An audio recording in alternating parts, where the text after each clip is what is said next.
ज्योतिका की आंखें खुली तो कमरे में खूब रोशनी थी। मंदी मंदी आंखें खोली। वह जैसे ही उठी उसका जिस्म बुरी तरह से टूट रहा था। रात भर दुर्गेश शर्मा की मोहब्बतें से वह बेहाल हो चुकी थी, पर वह तो कमरे में कहीं दिखाई ही नहीं दे रहा था। कमरा तो बिल्कुल खाली था। वह खुद को संभालती बिस्तर से उठी थी तो उसकी निगाहें टेबल की तरफ उठी थी, जहां एक चेक बुक रखा था। उसमें जो रकम भरा गया था 1 करोड़ का, वहां चेक के साथ एक लेटर भी था। वे कांपते हाथों से वह लेटर खोलकर पढ़ने लगी। जैसे जैसे वह पढ़ती गई, उसकी आंखों के आगे बिल्कुल अंधेरा छाने लगा। एकदम चक्कर खाकर वह जमीन पर गिर गई। इधर जीविका की रेल बनी हुई थी। आज तो देर हो गई और विवेक शर्मा तो मेरी जान ही निकाल देगा। जीविका जल्दी से बस स्टॉप पर पहुंची। आज ही उसकी गाड़ी खराब हुई थी और आज ऑफिस में मीटिंग भी थी। हे भगवान, आज बस मुझे बचा लेना। वह बस में सवार हो गई और मोबाइल पर टाइम देखने लगी। उसके पास बस 10 मिनट थे और बस ने उसे 20 मिनट में पहुंचाना था। वह जैसे ही ऑफिस में दाखिल हुई, सबने उसे बड़ी इज्जत भरी निगाहों से देखा था। जाओ जाओ, विवेक शर्मा आ गया। वह धीरे से झुकते झुमरू से पूछ रही थी, कितनी बार कहा मेरा नाम लेकर बात किया करो। मेरा नाम ऋतिक है, पर तुम हो कि बदतमीजी से बोलती हो। वह गुस्से में चिल्लाया, धीरे से बोलो, विवेक शर्मा ही बहुत है, दहाड़ने के लिए समझे। वह उसे ठंडा करती हाथ के इशारे से आवाज धीमी रखने को बोलती मुस्कुराई थी, तुम्हारी यह जो हंसी है ना, अंदर जाओ फिर तुम्हें पता चलेगा विवेक शर्मा कितना गुस्सा कर रहा है। ऋतिक ने उसको अच्छा खासा डरा दिया था। जीविका, कहाँ रह गई तुम? मीटिंग शुरू हुए 10 मिनट से ऊपर हो गए हैं और तुम यहाँ मजे से खड़ी हो। जल्दी जाओ, सर बहुत गुस्से में है। गीतांजलि ने जल्दी से उसे कहते अपनी राह पकड़ ली। उफ, हे भगवान, मुझे आज बचा लेना। वह सारी प्रार्थनाएं करती मीटिंग रूम के दरवाजे पर आहट देती अंदर दाखिल हो गई। एक पल को वहां चुप्पी छाई हुई थी। वह धीरे धीरे कदम उठाती एक छोटी सी मुस्कान के साथ सबको देखती सबके बीच पहुंची। सामने बैठे आदमी की शिकायती नजरें उसी पर थी जैसे आंखों से ही जिंदा निगल लेगा। मुझे ऐसे घूर रहे हैं जैसे पहली बार इतनी खूबसूरत लड़की देखी हो। मिस्टर विवेक शर्मा, आप वह डायमंड सेट के न्यू डिजाइन दिखाने वाले थे। मिसेज जागृति ने बात को चालू रखते हुए कहा। मिस जीविका, प्लीज फाइल दो। वह बहुत ठंडे शब्दों में कहते उसके तरफ अपना हाथ बढ़ाया। यस सर, यह रही फाइल। और इस फाइल में मौजूद डिजाइन को चेक करते वहां मौजूद सब लोगों ने उनकी वाहवाही की। जीविका ने फक्र से अपने कंधे को ऊंचा किया। आखिर को उसकी दिन रात की मेहनत थी और कुछ जोड़तोड़ का काम उसके बॉस का भी तो था, पर वह सारा क्रेडिट उसे कहां ले जाने दे सकता था। मिस्टर विवेक शर्मा, हमें यह डिजाइन बहुत पसंद आई है। आपके सारे डिजाइन बहुत पसंद आए हैं और यह बहुत यूनिक डिजाइन है। हमें आपके साथ डील करने में कोई भी समस्या नहीं हुई। श्रीमती जागृति जानी मानी बिजनेसमैन थी। उनके हस्बैंड का 2 साल पहले ही देहांत हो गया था। 36 साल की नाजुक सी औरत थी। भगवान ने उनको कोई औलाद नहीं दी थी, लेकिन दौलत बहुत दी थी। पति के बिजनेस को 4 चांद भी लगा रही थी और मिस्टर विवेक शर्मा पर कुछ ज्यादा ही फिदा थी। मिस्टर विवेक शर्मा मुस्कुराए और यह मुस्कुराहट कुछ लोगों के लिए ही होती थी। उसकी यह मुस्कुराहट जीविका जानवी को तो उस वक्त जहर लग रही थी। मीटिंग का कार्यक्रम समाप्त हुआ तो मिस जीविका मेरे ऑफिस में आइए। अब वह बाकी सबसे एक्सक्यूज करता जीविका से कहता वहां से बाहर निकल गया। अब तो मेरी सामत आ गई। मजाल है कि यह विवेक शर्मा कभी खुश हो जाए। वह दबे कदमों से विवेक शर्मा के ऑफिस में दाखिल हुई। मिस जीविका, आपको कोई एहसास है कि आपकी वजह से आज की मीटिंग पूरे 10 मिनट लेट स्टार्ट हुई है? वह बहुत गुस्सा और तेज आवाज में बोला, सर मीटिंग कामयाब भी तो मेरी वजह से हुई है ना। और वह खुद की तारीफ करती बोली तो विवेक शर्मा झट से बोला, आपकी वजह से कामयाब हुई है, बाकी यहाँ क्या सब झक मारने आते हैं। वह उससे सारा क्रेडिट लेता आग बबूला हुआ। सर, आप इस कंपनी के बॉस हैं। यह तो आपको ध्यान रखना चाहिए ना कि ऑफिस में ऑफिस के लिए कौन सबसे ज्यादा अच्छा काम करता है। प्लीज अपना मुंह बंद रखो। मिस्टर विवेक शर्मा ने उसे दांत चबाते टोका था। Okay sir. वह भी अच्छी बच्ची की तरह सर झुकाए मुस्कुरा दी। मैं आपकी यह लापरवाही और एटीट्यूड बिल्कुल बर्दाश्त नहीं करूंगा। आपको वक्त की कीमत का पता होना चाहिए। हर हाल में समझिए आप। वह मीटिंग की कामयाबी के बाद भी उस पर भड़क रहा था। बहुत ही खड़ूस बंदा है यह विवेक शर्मा। तारीफ का तो एक शब्द बोल नहीं सकता, लेकिन बेइज्जती करने के लिए हर वक्त तैयार रहता है। वह नितिन के बच्चे एक कप कॉफी लेकर सीट पर बैठी प्यून को बोली, जो अभी शायद 15 साल का लड़का था। उसको नितिन का बच्चा कहने पर वह अच्छा खासा चिढ़ गया था। करीबन ऑफिस में मौजूद सब लोगों की उसने अलग अलग नाम रखे हुए थे और सभी उसके इस बात पर उससे बहुत चिढ़ते थे, पर वह फिर भी बाज नहीं आती थी। मैं नीति नहीं हूँ, शादी नहीं हुई मेरी और बच्चे भी नहीं है, तो मुझे नितिन कहकर ही बुलाया करो मैडम। वह उसके सामने टेबल पर कॉफी रखता चिढ़कर बोलता वापस मुड़ा। लो जी बॉस, तो बॉस यहाँ प्यून के भी पर लगे हैं। मैंने कोई इसके लिए गाली निकाली है जो मुंह बना रहा है। वह लैपटॉप खोले उस पर सारे डिजाइन को अब मर्ज कर रही थी। काफी दिमाग खपाई का काम था और उस बीच में 3 कॉफी के मग वो पी चुकी थी। नितिन एक कॉफी का मग और लाओ और फिर से लैपटॉप पर नजरें जमाई। वहीं से लंबी लंबी बातें छोड़ रही थी। ऑफिस के दरवाजे से निकलते मिस्टर विवेक शर्मा ने उसकी हाकी हुई आवाज सुनी थी और उसका यह फिजूल एटीट्यूड तो विवेक शर्मा को बहुत गुस्सा दिला रही थी। सब विवेक शर्मा को देखते अपने अपने कामों में जुट गए थे। हाँ, यहाँ कॉफी रख दो।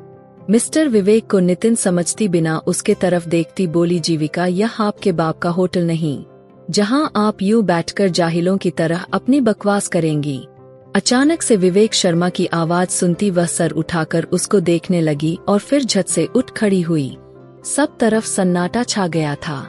यह ऑफिस है और ऑफिस में तमीज और लिहाज रखकर काम किया जाता है और मैं आपको लास्ट वार्निंग दे रहा हूँ, अपना एटीट्यूड चेंज कर लो।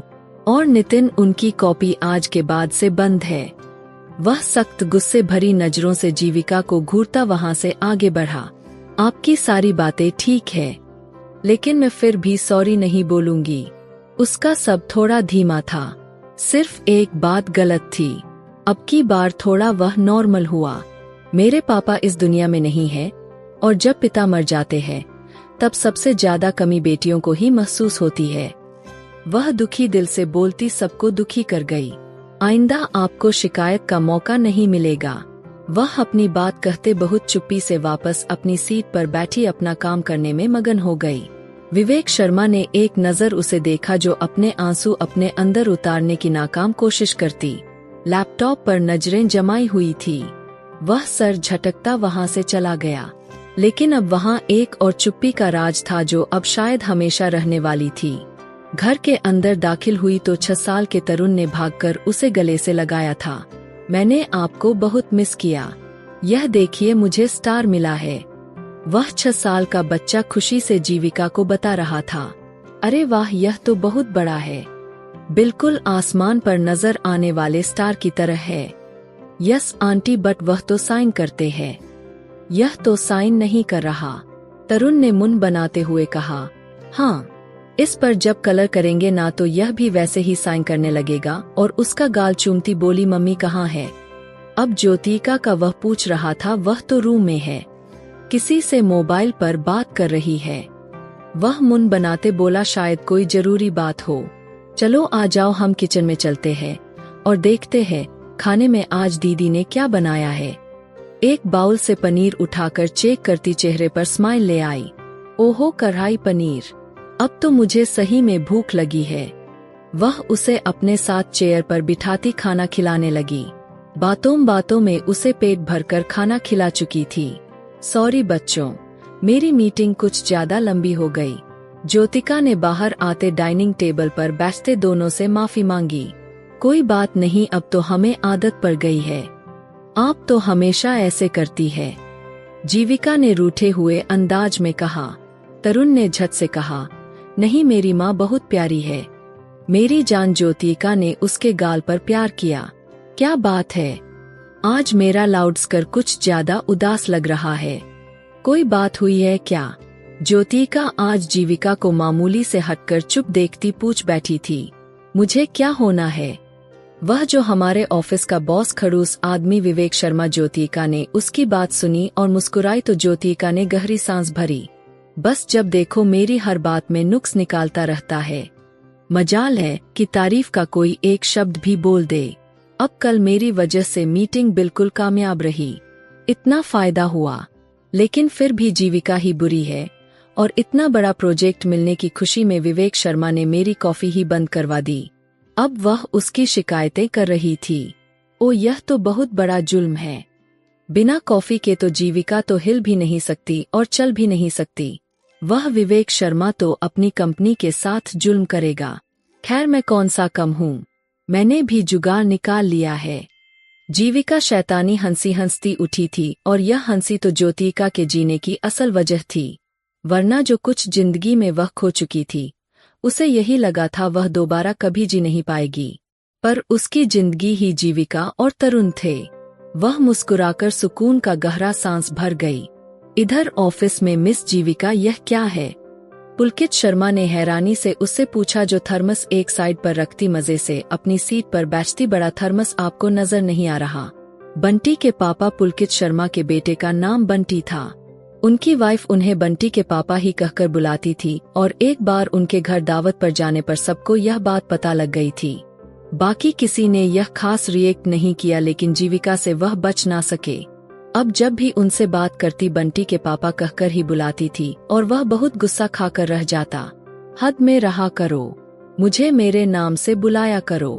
आप मिस जीविका, वह अपना चश्मा ठीक करते हुए गुस्से भरे अंदाज में बोले, तो मुझे क्या जरूरत है आपको बुलाने की? आप ही यहाँ मेरी गलतियाँ निकालने पहुँच गए थे।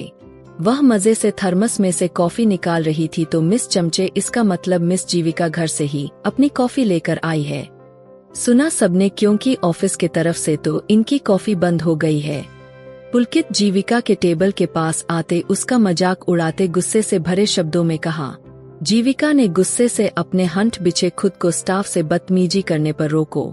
सबसे यहाँ बदतमीजी करती हो, सबके अलग नाम रखती हो। ऋतिक सर, ऋतिक उस ऑफिस का मैनेजर था। मैं कुछ अलग नहीं कहती, मैं उनसे उन्हीं के जुबान में बात करती हूँ। तो विवेक शर्मा को मेरा एटीट्यूड नजर आ जाता है, लेकिन इन सबकी जुबान नजर नहीं आती। वह मुन ही मुन में बड़बड़ाती ऋतिक के तरफ मुड़ गई। अगर आपकी बकवास खत्म हो गई है मिस्टर ऋतिक, तो आप यहाँ से जा सकते हैं, मुझे बहुत काम है। वह मुस्कुराकर कहती हर शब्द गुस्से से बोली। बहुत बदतमीज लड़की है। वह गुस्से से पैर पटकता वहाँ से अपनी जगह पर जा बैठा और नितिन के बच्चे पानी पिला। अचानक से जीविका ने नितिन को छेड़ा। वह जो हैरानी से यह सब समझाने की कोशिश कर रहा था, जीविका ने उसे बुरी तरह से चौंका दिया। लगता है सर से कहकर आपकी कॉफी के साथ पानी भी बंद करवाना पड़ेगा। नितिन ने दांत पीसते हुए कहा।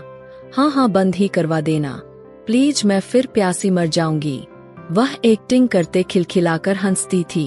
तभी विवेक शर्मा की एंट्री हुई। सभी अलर्ट होकर बैठे थे। विवेक शर्मा जीविका के पास से जाते एक उचरती निगाह उसके टेबल पर डाली और माथे पर बल डाले अंदर अपने केबिन की तरफ बढ़ गया और थोड़ी ही देर में नितिन की वहां एंट्री हुई। उससे जीविका की कॉफी का सवाल हुआ तो उसने एक की चार लगाकर विवेक शर्मा को बताया और फिर जीविका को बुलवाया गया। सर, वह बिल्कुल नॉर्मल अंदाज में विवेक शर्मा के सामने खड़ी थी। किसकी परमिशन से आप घर से कॉफी लेकर आई है? सर, कॉफी नहीं, यह कॉफी का थर्मस है।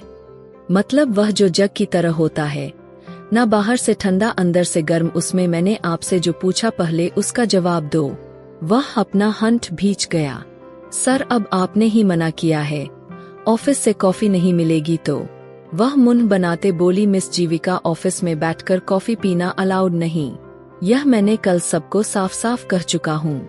वह अपनी बात पर जोर देता उस छोटी सी लड़की को देख रहा था जो जरूरत से ज्यादा ही जुबान चलाती थी। सर, फिर तो मुश्किल हो जाएगी। बिना कॉफी के तो मेरा दिमाग भी नहीं चलता और कॉफी नहीं पाऊंगी तो काम कैसे करूंगी? फिर तो मैं हर काम में जीरो हो जाऊंगी। आप वैसे भी मुझे हर काम में जीरो ही समझते हैं। अचानक से उसकी बात पर विवेक शर्मा की आवाज गूंजी तो उसने अपनी घनी पलकें उठाती उस आदमी को देखा जिसने आज तक कभी उसके अच्छे बातों के लिए उसे क्रेडिट नहीं दिया। क्योंकि जीविका उस ऑफिस के लिए मेन इंजीनियर डिजाइनर थी और उसके डिजाइन हमेशा ही सिलेक्ट होते थे, लेकिन कभी उसे इस बात की क्रेडिट नहीं दी गई थी। लेकिन बेइज्जत करना नहीं भूलता था, पर चाहे अकेले में हो या सबके सामने एकदम उसकी आंखें नम हुई थी। मैं जाऊं सर? अब उसे वहां खड़ा रहना बड़ा मुश्किल लग रहा था। मुझे 1 मिनट में आपके टेबल साफ चाहिए। अगर कॉफी के बगैर जिंदा नहीं रह सकती तो या तो घर जाकर पियो या फिर ऑफिस से बाहर बैठकर पियो, समझी आप? वह उसे गुस्से भरी अंदाज से घूरते अपनी बात खत्म कर गया। वह बड़ी मुश्किल से कहती वहां से बाहर निकली।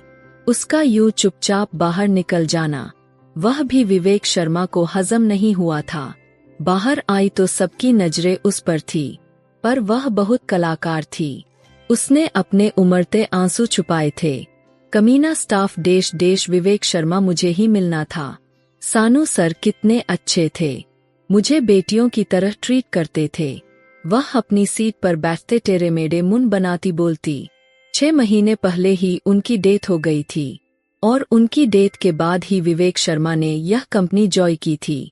मुंह मोड़कर नितिन को देखने लगी। ओ नितिन के बच्चे, जाओ यह थर्मस खाली करके ले आओ जल्दी। वह उसे आर्डर दे रही थी। इस बार तो नितिन भी अपना मुस्कुराता चेहरा बनाए उठा जैसे उसका फेवरेट काम करने को कहा गया हो। अब जीविका थी अपने काम को वह जल्दी से निपटाने की कोशिश कर रही थी। इतना रायता फैला रही थी। खुद पर सब्र करते हुए छुट्टी के टाइम जल्दी निकलकर खड़ी हुई। घर जाते सबसे पहले कॉफी पी ताकि कुछ दिमाग खुल सके। कुछ काम उठाकर वह घर पर ले आई थी। अब रात भर बैठकर वह काम करती रही। सुबह ऑफिस से फिर से लेट हो गई। विवेक शर्मा ने फिर से उसकी क्लास लगाई थी। उसकी जिंदगी बस कॉफी, काम और विवेक शर्मा की डांट उसके आसपास ही घूमती रहती थी कि एक दिन उसकी जिंदगी में एक बवाल आया जो उसके ऑफिस में एक नए मेंबर की बढ़ोतरी हुई। मिस्टर उज्जैन, वह अपने पापा की पोजीशन पर आया था। उसके पापा को हार्ट अटैक की प्रॉब्लम थी। अब वह और ज्यादा कंटिन्यू काम नहीं कर सकते थे और घर का खर्चा भी उन्होंने ही संभालना था। तो उन्हीं के रिक्वेस्ट पर उनके बेटे उज्जैन को जॉब दी गई थी जो जीविका को एक आंख नहीं भाता था। उसके देखने का अंदाज भी आवारा लड़कों जैसा था। बात करने का भी पहले स्टाफ क्या कम खराब था जो अब यह और नमूना आ गया। बस इसी की कमी थी। जीविका कैसी हो? अभी वह आकर बैठी ही थी कि वह उसकी सीट के पास खड़ा हुआ। वैसे ही जैसे कल थी, जैसे परसों थी। मैं बदलती नहीं मिस्टर उज्जैन। वह उसे गुस्से से मुस्कान के साथ कहती अपना लैपटॉप ऑन कर गई। अपनी हद में रहो, ज्यादा ही जुबान चलती है तुम्हारी। वह गुस्से से उसका लैपटॉप जोर से बंद कर गया। जीविका ने मुंह खोला, हैरानी से उसे देखा। वह कैसे उसका इतना महंगा लैपटॉप यूं बंद कर सकता था? भले कंपनी ने उसे दिया था, पर था तो उसका इस तरह की बदतमीजी पर हैरान रह गई थी। उसको गुस्से से देखती बोली, हेलो जैन, निकलो यहाँ से, दफा हो जाओ जल्दी से, और तुम्हारी शक्ल यहाँ दिखनी नहीं चाहिए, वरना दूंगी एक रख कर। होश ठिकाने आ जाएंगे तुम्हारे। वह अपनी जगह से खड़ी होती लड़ने मरने को तैयार हो गई। बहुत ही घटिया और बदतमीज लड़की हो तुम, मेरे मुंह मत लगो। उज्जैन उसकी कलाई मोड़ गया तो जीविका का हाथ उस पर उठा। अगले पल उसके चेहरे पर थप्पड़ पड़ा था। सबके चेहरे पर सन्नाटा छा गया और कुछ ही देर में उन दोनों को विवेक शर्मा के ऑफिस में बुलाया गया। दोनों ही उसके सामने खड़े थे। उज्जैन बुरी तरह से गुस्सा कर रहा था। उसे एक लड़की ने पूरे ऑफिस के सामने थप्पड़ मारा था। उसकी इज्जत का सवाल था। वह किसी हाल में उस लड़की से बदला चाहता था। मिस जीविका, आपने उज्जैन को थप्पड़ क्यों मारा? आपका दिमाग खराब हो गया है। पहले तो बातों की हद तक आपने सबको तंग कर रखा है। यह आपकी शिकायत पहले ऑफिस में आ चुकी है, लेकिन अब आपने हाथापाई शुरू कर दी है। सर, गलती इसी की है। वह सर झुकाए तेज शब्दों में बोली, गलती क्या है? क्या इस सब के बावजूद आपको लगता है आपको उन पर हाथ उठाना चाहिए था? जी सर। वह दांत पीसते बोली, सर देख लीजिए इस लड़की को, इसे जरा भी शर्मिंदगी नहीं। पूरे स्टाफ के सामने उन्होंने मुझ पर हाथ उठाया है। अपनी सफाई में बोली, मिस्टर उज्जैन, मुझे बात करने दो। आप चुप रहो। मिस जीविका, मुझे आपके इस एटीट्यूड से बहुत प्रॉब्लम हो रही है। आपको पूरे स्टाफ से ही समस्या है। माफी मांगो मिस्टर उज्जैन से। वह थोड़े गुस्से में बोला लेकिन धीरे बोला था। सर, उन्होंने जो किया उन्हें एक नहीं 100 थप्पड़ मारने चाहिए थे। कृपा है भगवान की, मैंने एक ही मारा है। मिस जीविका, वह गुस्से से अपनी जगह से उठ खड़ा हुआ। उसकी आवाज में बहुत तिलमिलाहट थी। वह फिर कमरे में हाथ बांधे सर झुकाए खड़ी हो गई। माफी मांगो जल्दी, वह बॉस के एटीट्यूड में बोला। जीविका ने एक नजर उज्जैन को देखा जो गुस्से से उसे ही घूर रहा था। उसे देख रहा था। नहीं मांगूंगी सर। वह भी आज जिद में आ गई थी। विवेक शर्मा ने अपने होंठ पीछे उसे देखा और उसके तरफ बढ़ा। वह जानता था उस लड़की को जॉब की बहुत जरूरत थी क्योंकि वह प्राइवेट पढ़ाई कर रही थी। ऐसे में यह जॉब उसका एकमात्र सहारा था। माफी मांगिए मिस जीविका, वरना आपको इस जॉब से हाथ धोना पड़ेगा। वह उसके पास आता बिना पलक झपकाए गुस्से भरी अंदाज में बोला। जीविका ने अजीब नजरों से उसे देखा था। उसे जॉब से निकालने की बात कर रहा था। वह पिछले 1 साल से उस कंपनी में जुड़ी हुई थी और उस कंपनी को अपने एक्सपीरियंस से काफी फायदा पहुंचाया था। दिल लगाकर मेहनत से काम कर रही थी, कभी आनाआनी नहीं की। बाकी स्टाफ की तरह वह अपने काम को फर्ज समझकर करती थी, जॉब समझकर नहीं। यहाँ तक कि रोज बेइज्जती भी करवा रही थी, लेकिन फिर भी अपने काम के साथ बड़ी ईमानदार थी। और आज उसे एक नए एम्प्लॉय की वजह से उसे निकालने की धमकी दी जा रही थी। सर, यह बहुत ज्यादती है। वह बड़ी मुश्किल से बोल पाई थी, माफी या जॉब से रिजाइन। वह उसकी दुखती रग पर हाथ रख गया था। जीविका का दिल दुख से भर रहा था। यह दुनिया ईमानदार लोगों के लिए नहीं बनी थी। सर, आपको पता है इस लड़के ने क्या किया है? मिस जीविका, नो एक्सक्यूज, बस अभी माफी मांगो, उसकी बात काटते बोला। जीविका ने अपना निचला होठ दांतों तले दबाया। उसकी नाजुक गुलाबी होठ पर लाली छलकने लगी। बहुत मुश्किल से आंसू पिए और उसने उज्जैन की तरफ देखा जो बहुत फक्र से उसे ही देख रहा था।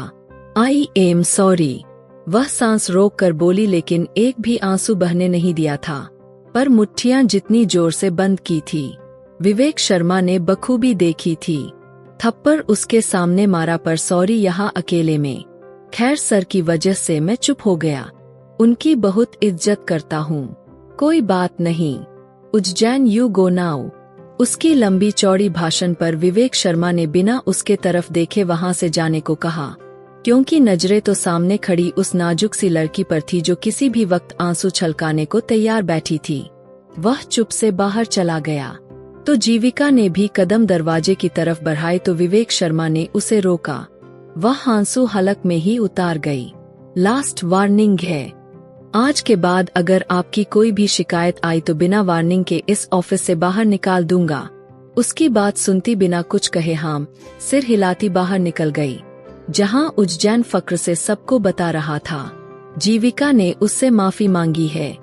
अगर माफी ना मांगती तो जॉब से निकाल दिया जाता। क्या जीविका यह सच बोल रहा है? तुमने उससे माफी मांगी है? स्टाफ ने उसके पास आते दुखी से कहा। जीविका चुप रही और अपना लैपटॉप ऑन किया, लेकिन वह चल नहीं रहा था। उसे उज्जैन ने इतनी जोर से बंद किया था, उसकी स्क्रीन पर भी खरोच आ गया था और अब वह बार बार बिलिंग कर रहा था। जीविका बहुत परेशान हो गई। उसका सारा डाटा उसी में था और यह चल ही नहीं रहा था। तुम्हें सर को बताना चाहिए था, उस बदतमीज ने तुम्हारी कलाई मोड़ी थी। जानवी प्लीज, मुझे अभी इस टॉपिक पर कोई बात नहीं करनी। मेरा लैपटॉप नहीं चल रहा, मुझे परेशानी हो रही है। वह उसकी बात काटते बोली, ध्यान से करो, हो जाएगा। नहीं हो रहा ना? यह देखो, उस कमीने उज्जैन ने इतनी जोर से इसे बंद किया है, इसलिए यह सब कुछ हुआ है। अब क्या होगा? जीविका भी अब बहुत परेशान हो गई थी। अब क्या होगा? जानवी भी उसके लिए परेशान हो गई थी। क्या एक दिन के लिए मुझे अपना लैपटॉप दे सकती हो? मैं अपनी जीमेल से फाइल निकाल लेती हूँ। मुझे आज ही वह फाइल सर को सेंड करनी है, बाकी फिर घर जाकर उसे ठीक करवा लूंगी। जीविका ने गहरी सांस भरते कहा तो जानवी ने उसे अपना लैपटॉप दे दिया। तुम्हें सर से कंप्लेन करनी चाहिए, जानवी ने धीरे से कहा। जीविका ने दुख से सर झटका। विवेक शर्मा ने तो मेरी कोई बात सुनने से ही मना कर दिया है। अब सब कुछ भुलाते अपना काम करती रही। कुछ काम उसे डबल करना पड़ा क्योंकि वह अपने लैपटॉप पर पहले कर चुकी थी।